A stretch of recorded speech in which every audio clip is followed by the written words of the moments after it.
မင်္ဂလာပ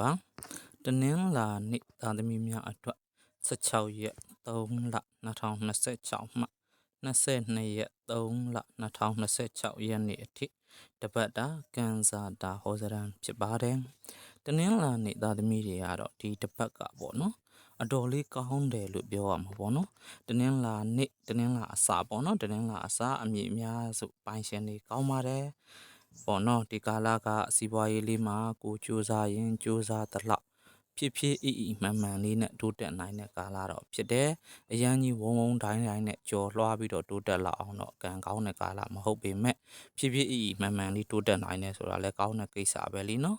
ကံကောင်းနိုင်တယ်ပေါ့နော်ငွေကြေးထွက်လေးတွေကတော့များနေနိုင်တယ်ဒါပေမဲ့ဝင်တဲ့ငွေကလည်းထွက်ပြီးရင်ပြန်ဝင်လာဖို့ခိုင်မာလမ်းကြောင်းရှိနေနိုင်တဲ့ကာလတဲ့နော်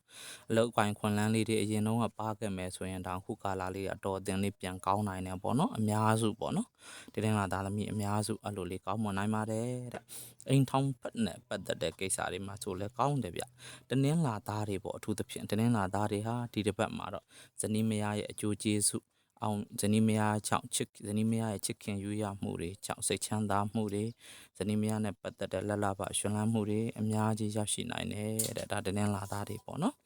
်ပြီးတစ်ခါတနင်္လာသမီးတွေကြတော့လဲအိမ်ထောင်ရေးမှာအိမ်ထောင်ဘက်နဲ့ပတ်သက်ပြီးအိမ်ထောင်ဘက်အသွားအလာများတာတို့အပေါင်းအသင်းများတာတို့နဲ့ပတ်သက်ပြီးပြဿနာသေးသေးလေးတွေတော့ရှိနိုင်တယ်တဲ့ဒါပေမဲ့အိမ်ထောင်ဘက်ရဲ့အကျိုးကျေးဇူးကိုခံစားရရှိနိုင်မဲ့ကာလတော့ဖြစ်တယ်တဲ့ဒီကာလအကောင်းပါတယ်နော်တနင်္လာအစ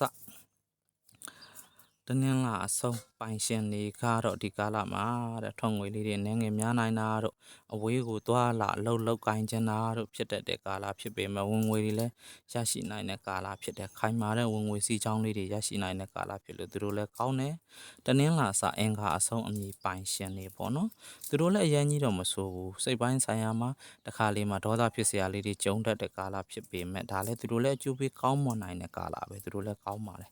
်တနင်္လာအစဗုဒ္ဓဟူးအဆုံးအမည်ရှင်တွေပေါ့နော်သူတို့ကတော့ညံ့နေဗျာနော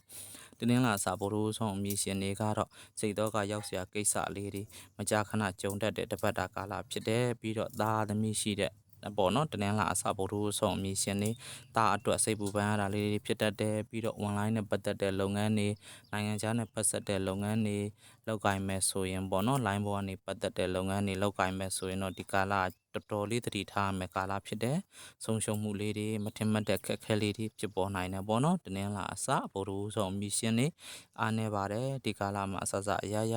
ာတတိလေးနဲ့ကြော်ဖြတ်တဲ့ကာလဖြစ်တယ်ပေါ့နော်တနင်္လာအစကြာတာပရိဆုံးအမည်ရှင်တွေဟာသူတို့လည်းကောင်းတယ်အောင်မြင်မှုရနိုင်တဲ့ကာလပဲမိတ်ဆွေတွေအပေါင်းအသင်းတွေရဲ့ကူညီမဆမှုတွေဆရာသမားတွေရဲ့ကူညီမဆမှုတွေရရှိနိုင်တဲ့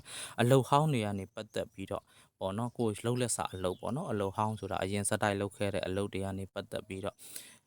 အကျိုးကျေးဇူးရရှိနိုင်တယ်ဒါပေမဲ့သူကအခက်ခဲလေးတွေတို့ပေါ့နော်နည်းနည်းတော့ရှိနိုင်တယ်တဲ့အခက်ခဲလေးတွေကိုကြော်ဖြတ်ပြီးမှရမယ်ပေါ့နော်သူအဲ့လိုမျိုးရှိတယ်တနင်္လာအစာတောက်ကြအဆုံးအမည်ရှင်တွေဒီကာလမှာတော့စင်လုံးကျော်အကုန်ကောင်းလို့ပြောလို့ရလာအောင်ကောင်းတယ်ဗျာနော်သူလက်လာပါအထူးရှင်လန်းမယ်တဲ့ပြီးတော့ကြတော့စီးပွားရေးနဲ့ပတ်သက်တော့ခရီးတွေလည်းသွားရတတ်တယ်စီးပွားရေးနဲ့ပတ်သက်ပြီးတော့ဖျားဖို့ခရီးတွေပါနှွှဲပြီးသွားရတတ်တယ်ဗျာနော်ခရီးသွားမယ်ဆိုလည်းကောင်းပါတယ်မသွားဘဲအိမ်မှာနေရင်လည်းကောင်းတယ်လုံးသမျှကိုင်းသမျှကြံစီသမျှအထူးအောင်မြင်မယ်တိုးတက်မယ်လက်လာပါရှင်လန်းမယ်တဲ့တနင်္လာအစတောက်ကြအဆုံးအမည်ရှင်နေဒီတစ်ပတ်တာကာလကထူးထူးကဲကိုကောင်းမွန်တဲ့ကာလဖြစ်တယ်နော်အလုပ်သစ်ကိုင်းသစ်တွေအောင်မြင်မယ်မိတ်ဆွေတွေရဲ့အကျိုးကျေးဇူးခံစားရမယ်ပေါ့နော်အလုပ်တိုက်ကံတွေဝင်လာမယ်ပြီးတော့ပဋ္ဌာန်းဆက်တွေရဲ့အကျိုးကျေးဇူးကိုပါရရှိနိုင်တဲ့ကာလဖြစ်တယ်နော်မြတ်တာပို့ပေးဖို့တော့လိုတယ်တဲ့နော်ပဋ္ဌာန်းဆက်တွေကိုအထူးကောင်းမွန်တဲ့ကာလဗျာနော်တနင်္လာအစတခါစနေအဆုံးအမည်ရှင်နေနော်ဒီကာလမှာအားနေပါတယ်တဲ့ညံ့တယ်နော်စနေဆုံးအမည်ရှင်တွေကဘယ်လိုလဲဆိုတော့အမေးမြန်းခံရတာလေးတွေလုပ်ငန်းနဲ့ပတ်သက်ပြီးတော့ကြုံရတတ်တယ်တဲ့ကိုယ်အတန်တရားနဲ့ကြည်ခံရတာလေးတွေရှိတတ်တယ်တဲ့အဲ့ဒါလေးတွေကတော့အားနေတယ်ပြီးတော့တနင်္လာအစစနေအဆုံးနေရပေါ့နော်ဒီကာလမှာစိတ်တွေလေးနေတာတွေစိတ်တွေတွေးဝေးပြီးတော့ဘာလို့လောက်ရမှန်းမသိတာတွေဘာမှကိုမလုပ်ချင်လောက်အောင်စိတ်ပြက်စိတ်လေးတာလေးတွေလည်းဖြစ်နိုင်တဲ့ကာလဖြစ်ပါတယ်တဲ့သူတို့ကတော့နည်းနည်းလေးဝရိယတင်ကြိုးစားရမှာဖြစ်တယ်လို့မသေးချာမရေရတဲ့လုပ်ငန်းတွေကိုဆိုရင်လည်းစွန့်လွတ်ကြော်လွှားရမှာဖြစ်တယ်ဒီကာလမှာပေါ့နော်နှလုံးလောင်းကစားမျိုးလောက်တတ်တဲ့ပုံကူများတ တင်းနှင်းလာအစစနေဆုံးနေပေါ့နော်မလုပ်ပါနဲ့တဲ့လုံရင်ဆုံးရှုံးပါလိမ့်မယ်တဲ့နော်ရတာက2ချက်ဖိုးဆိုကုန်းတာ5ချက်ဖိုးဆိုလို့ဖြစ်သွားတတ်တယ်ပေါ့နော်ဒါဥပမာလေးတင်စားပြောတာပါနော်အဲ့လိုမျိုးဖြစ်တတ်တယ်တဲ့အရာထက်အကုန်ကအများတတ်တဲ့ကာလဖြစ်လို့အဲ့လိုနှလုံးလောင်းကစားတွေတော့မရပါဘူးတဲ့ဒါကတင်းနှင်းလာအစစနေအဆုံးအမည်ရှင်နေပေါ့နော်ပြီးတော့တခါတင်းနှင်းလာအစတင်းနှင်းငွေအဆုံးအမည်ရှင်နေသူတို့ကလည်းလုပ်ငန်းမှာစူးစမ်းရင်စူးစမ်းသလောက်တော့အလုပ်ကတော့အဆင်ပြေနိုင်တယ်ဒါပေမဲ့ငွေကြီးစီးပွားမပေးဘူးတဲ့ဗျနော်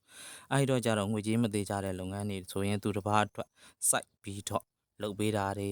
နောင်ရမှာပဲဆိုပြီးတော့ကိုကမရှိရှိရနဲ့စိုက်ပြီးတော့လှုပ်လိုက်တာတွေအဲ့ဒါတွေတော့ရှောင်ရမယ်တဲ့ငွေကြီးစီးပွားမပေးပါဘူးเนาะတနင်္လာအစ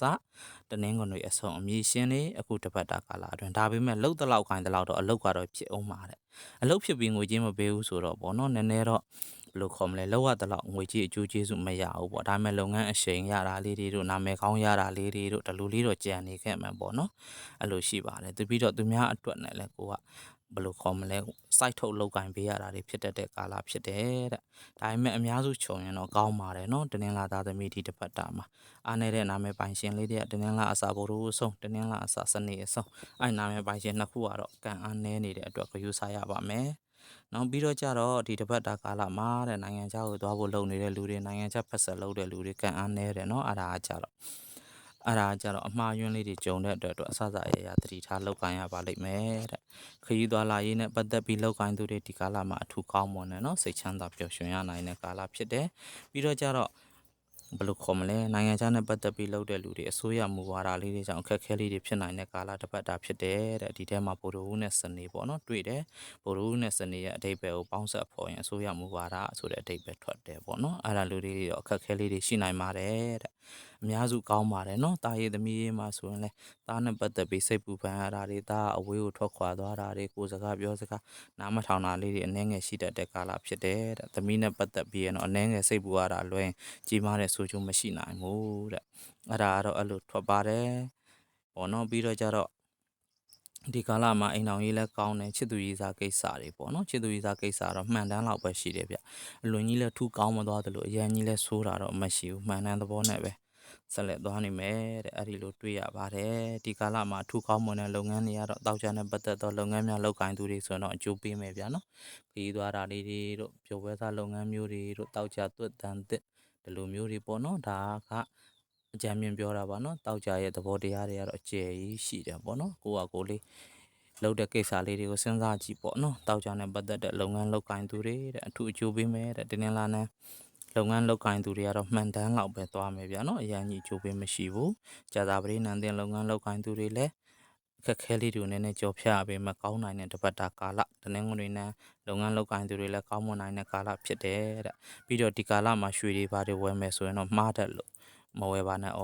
နဲ့เนาะအဲ့လိုလေးတော့လည်းရှိပါတယ်ဆုံးရှုံးတတ်တယ်ပေါ့လက်ထက်မှာကြာမခံတတ်ဘူးပေါ့နော်အဲ့လိုမျိုးညွှန်းဆိုချက်ကလေးတွေရှိပါတယ်ပြီးတော့ကြတော့ဒီကာလမှာစနေနန်းတင်လုပ်ငန်းလုပ်ကိုင်သူတွေအမှားအယွင်းလေးတွေဖြစ်တတ်ပါတယ်တဲ့အဲ့ဒါကြောင့်စနေနန်းတင်လုပ်ကိုင်သူများစနေနန်းပစ္စည်းဝယ်သူများဥပမာအထည်လိပ် online ကနေမှာဝယ်တယ်ဆိုရင်ပေါ့နော်ဝယ်တာတခြားမာတာနဲ့ရောက်တာနဲ့တမျိုးစီဖြစ်နေတတ်တယ်ပေါ့နော်အဲ့လိုခန္ဓာလေးတွေလည်းရှိနေတတ်တယ်တဲ့ဒါလေးတွေကတော့သတိထားဆင်ခြင်ဖို့ပေါ့လေနော်တကယ်လို့ဒီကာလမှာတဲ့ကောင်းမှုကုသိုလ်ကံထူးထူးကဲကဲရရှိပြီးတော့ပေါ့နော်ကံကောင်းခြင်းတွေကိုဖြစ်ချင်တယ်ဆိုရင်တော့တဲ့နတ်မြတ်စွာဘုရားရှင်ကိုတော်မြတ်ကြီးကိုတဲ့တတိဆွမ်းကတ်လှူပြီးတော့အတိတ်ကပဋ္ဌာန်းဆက်တွေကိုမေတ္တာပို့ပေးပါအမျှဝေပေးပါတဲ့ပဋ္ဌာန်းဆက်တွေကိုညီဆောင်ရှောက်နိုင်တဲ့ကာလဖြစ်ပါတယ်တဲ့တနင်္လာသားသမီးများအတွက်တစ်ပတ်တာကန်စာတာဟောစရန်ဖြစ်ပါတယ်เนาะတနင်္လာသားသမီးများအားလုံးကိုယ်စိတ်နှပြကျမ်းမှာချမ်းသာကြပါစေ